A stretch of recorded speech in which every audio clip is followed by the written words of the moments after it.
Hi everyone, welcome to this Kinformation session for the 2026-27 school year. My name is Paul. I'm a professor of teaching here in the School of Kinesiology. I also serve as the Associate Director of Undergraduate Affairs. I hope you give me a few minutes of your time. With registration just around the corner, I wanted to share some exciting updates to the BKIN program that may help you with your course planning. We've introduced a few changes and created new opportunities that we want you to know about before registration opens. Of course, one of the biggest changes this year is our move into the Gateway Health Building. Many of your BKIN courses will now be held in the lecture theaters, and most KIN lab classes will also take place in Gateway. You'll find the KIN Undergraduate Advising Office on the second floor. Feel free to stop by any time if you have questions about registration, course planning, or if you need support throughout the term. And if you make your way up to the sixth floor, you'll find many of your instructors in their offices when they're not in the classroom. Don't be afraid to drop by during office hours. They're here to help. If you head over to Google and search for the UBC calendar, you can browse all the current BKIN course offerings. As you explore the calendar, you may notice that some courses have updated titles, including KIN 131, 132, and 320. You might also spot a few course number changes. For example, KIN 468 has been renumbered as KIN 428. And if you take a closer look, you'll notice that there are several new courses added to the curriculum, including KIN 220, KIN 330, and 432, just to name a few. A few of our courses have been renumbered and integrated into the BKIN program and option requirements. First, we have KIN 220, Exercise Testing and Prescription for Healthy Individuals with Special Considerations. This was previously offered as KIN 4830. This course focuses on pre-exercise screening, exercise testing, and developing exercise prescriptions to improve health and performance. It's now positioned earlier in the program and includes both lecture and lab components, giving students more hands-on experience. Next, we have KIN 324, Prevention of Athletic Injuries. It was previously offered as KIN 420. This course covers training and safety strategies aimed at preventing injuries, particularly those affecting the musculoskeletal system and sense organs.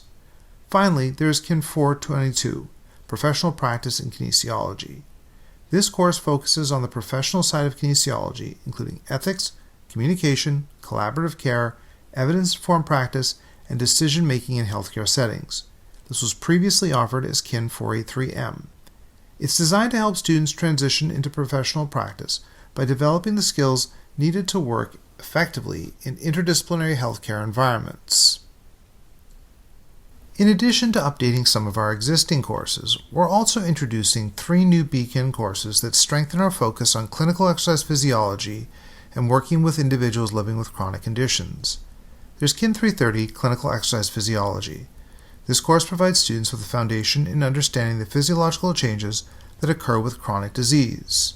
Next is KIN 421, Advanced Exercise Prescription in Chronic Conditions. Building on courses like KIN 320 and KIN 330, this course focuses on how to safely and effectively prescribe exercise for individuals with chronic conditions. Finally, there is KIN 423, Clinical Exercise Assessment. This course includes both lecture and lab components, giving students practical experience with assessment techniques. Students will learn how to perform fitness, functional and risk assessments for individuals living with chronic disease and disability. Together, these new courses create a more comprehensive clinical stream within the program, helping students develop the knowledge and practical skills needed to support individuals with complex health needs through exercise and physical activity.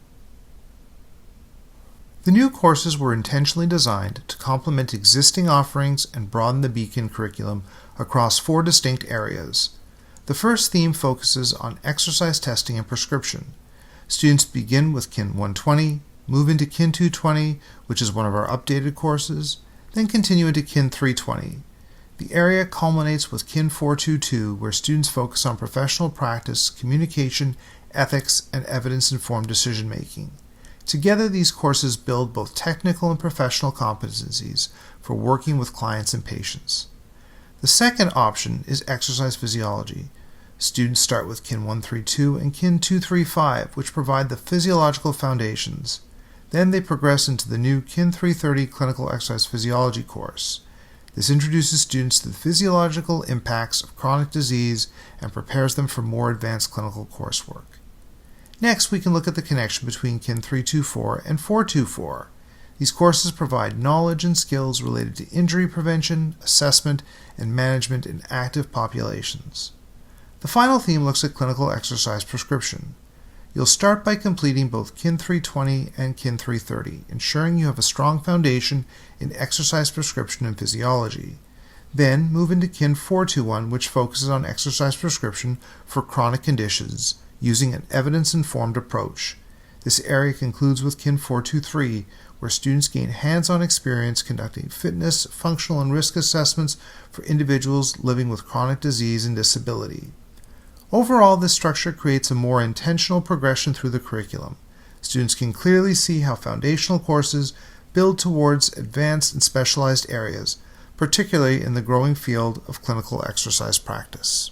Let's head back to Google, where you can look up the BKIN program details in the UBC calendar. Under the Bachelor of Kinesiology section, you'll find the general program requirements, as well as the requirements for each of the three upper-level options: Neuromechanical and Physiological Sciences, Social and Behavioral Sciences, and Multidisciplinary Science. You'll also find information about a new curricular initiative called the Practicing Kinesiology Pathway. The Practicing Kinesiology Pathway covers core competencies that define what it means to be a practicing kinesiologist.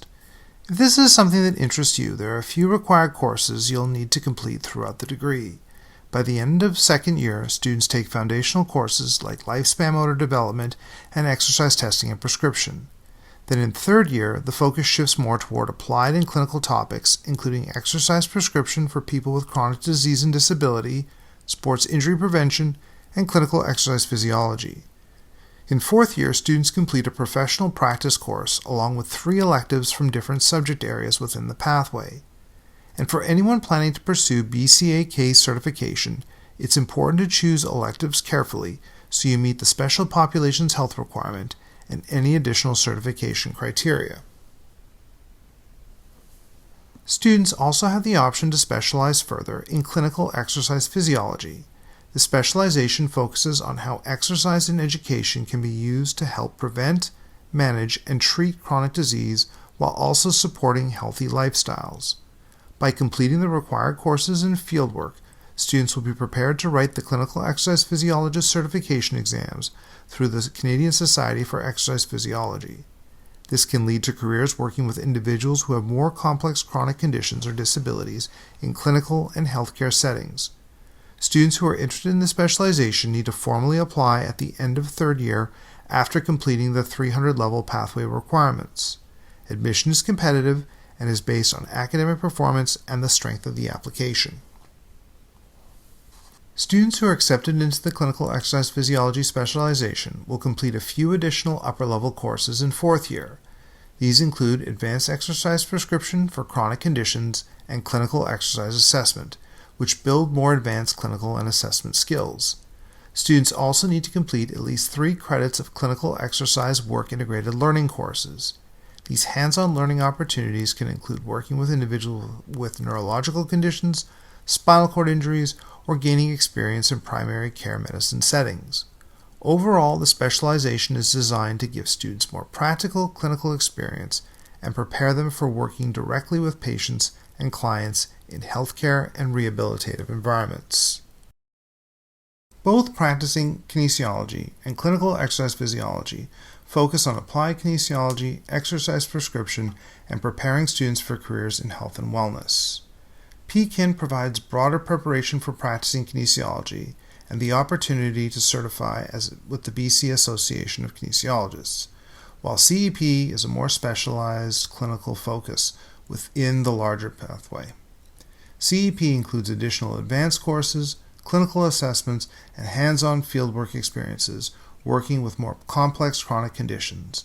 Students also need to apply competitively for CEP at the end of third year. I want to spend a few minutes talking about course planning and what these changes mean for you over the next couple of years.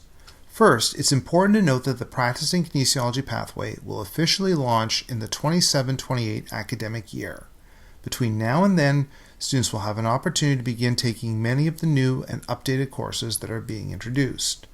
Starting the following year, all course prerequisites will be fully enforced. For example, if a student plans to take Kin 320 in 27-28 or beyond, they will need to have completed Kin 220 first.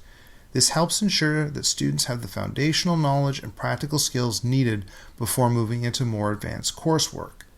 Another important point is that students who complete Kin 320, 324, and 330 during the 27-28 academic year will be eligible to apply for the clinical exercise prescription option for the 28-29 school year. Students accepted into the specialization will receive guaranteed spots in Kin 421, 423, as well as several work-integrated learning courses. This provides a clear pathway into the specialization and helps students plan their schedules with greater certainty. Finally, all of the new Kin course offerings will be available to students in 26-27. This gives students time to begin incorporating these courses into their degree plans before the full pathway is officially implemented the following year. Overall, the goal is to provide a gradual rollout that gives students flexibility while ensuring everyone is prepared for the new pathway requirements. Before we wrap up, I just want to pause for a minute and review a few key things. First, if you're interested in the practicing kinesiology pathway or the clinical exercise physiology specialization, keep an eye out for more information this year. We'll be sharing details as things are finalized, so stay tuned.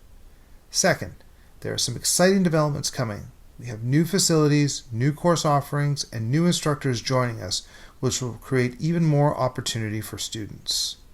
Third, when course registration opens, make sure you're choosing courses that satisfy both your Bachelor of Kinesiology degree requirements and any pathway or specialization requirements you're planning to pursue.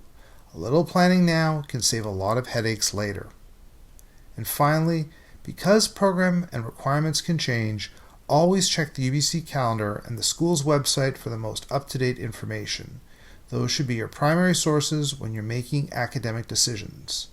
So, those are the main take-home messages. Stay informed, be excited about what's coming, plan your courses carefully, and use the official resources to stay current. Looking at the schedule for this coming year, Kin 220 will now be offered in both Term 1 and Term 2, which gives students a lot more flexibility when course planning.